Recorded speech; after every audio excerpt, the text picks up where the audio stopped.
これが俺の最高地点だ Hello guys, I'll give you guys an update on my deck list, and I opened 2 packs, just because that's the update. Let's go pack number 1. I don't know if any of you guys are going to the Toronto Regional, but I'm pretty much going with Nami. I don't know if this list is final for it, but it's very close.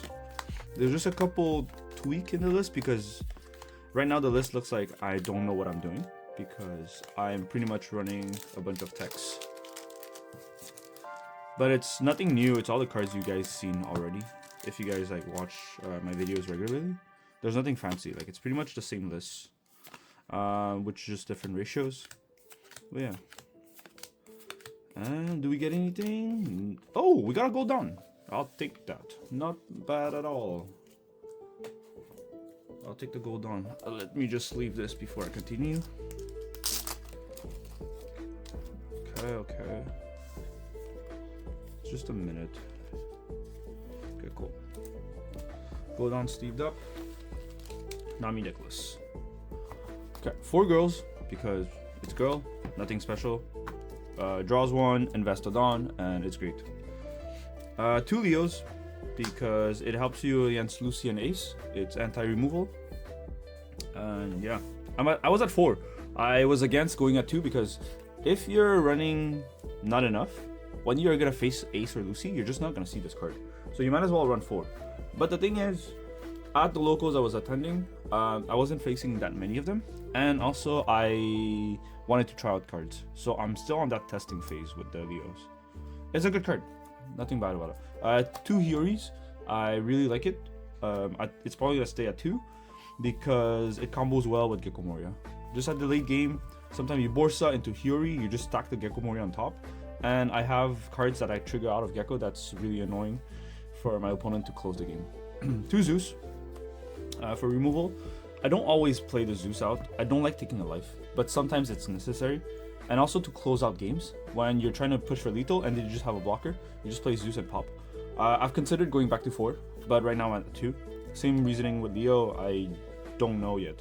1 Rayleigh, this is weird. I think it's either 0 or 2, because like at 1 you're just like, you don't know what you're doing, and why are you just playing 1? You're just never gonna see it when you need it, and you're gonna see the Rayleigh once a while. So that's why, like I was saying, like my list is weird because I'm just trying stuff. Like see, I'm playing 1 of the Luffy. The Luffy, I think a 1 of is really, it's correct.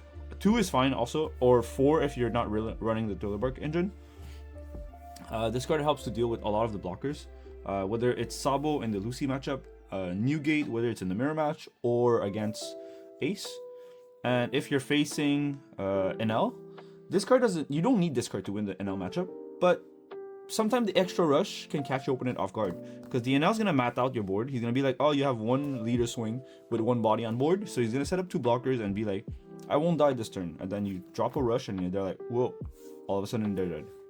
So I like the Luffy because it helps me in those clutch spots. 1 of the Zoro to heal because then again, Gecko again. You can play the Zoro off of Gecko. It heals you a life. And what's great about this, it's if they're going for game with Gold Roger, let's say you're facing Ace or Lucci, they're trying to go for game, you stacked Gecko with Hiyori, so you know you can play out Zoro with your Gecko Moria, and they mat out, they're like, oh, if all my swing connects and the last swing connects, he wins.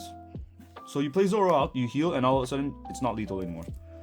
Initially I was like, oh, Marco is good enough, because Marco is a blocker that tanks a hit and draws 2, which is really insane compared to Zoro where I have to trash a card. But in those instances where Gold Roger exists, Zoro is better. And also, if you play against a good purple NL, they can expect this to come out of your life due to Gecko Moria.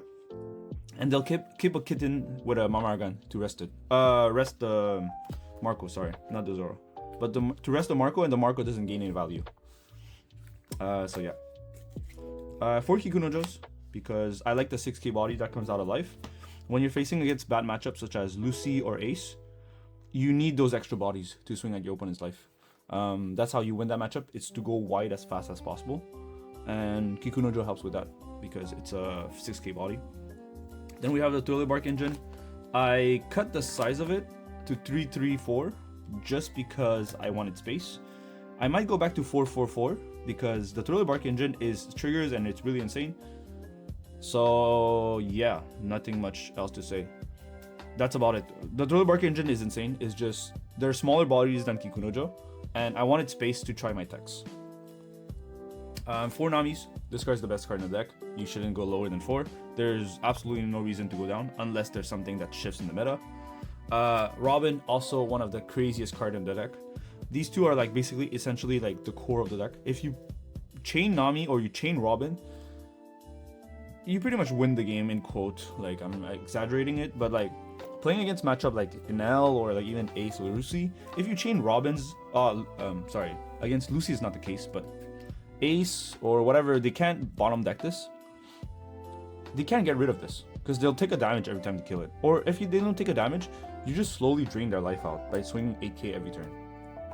Nami just too strong of a card at 5 drop. We have the 4 Gecko Moria with the Thriller Bark engine.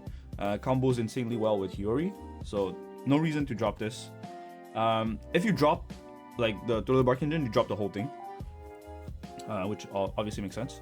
Hiyori, Gecko Moria plays out Zoro or Marco, or even a Thriller Bark straight up.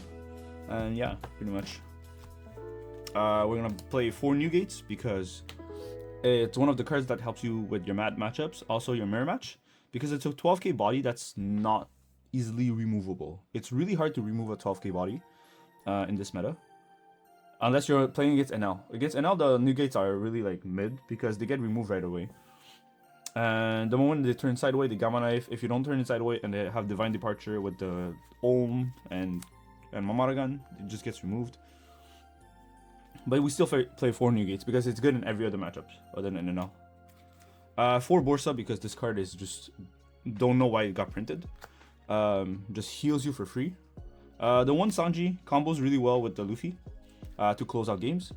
And also, if they have a New Gate on board, and all of a sudden they block and they think with the Uta they're safe. Like let's say that you play against Ace, they have a New Gate, they block with a New Gate, all of a sudden they have a Uta.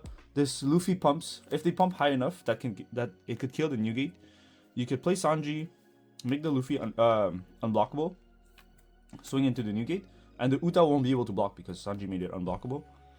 So that's one of the nice perks of having this combo.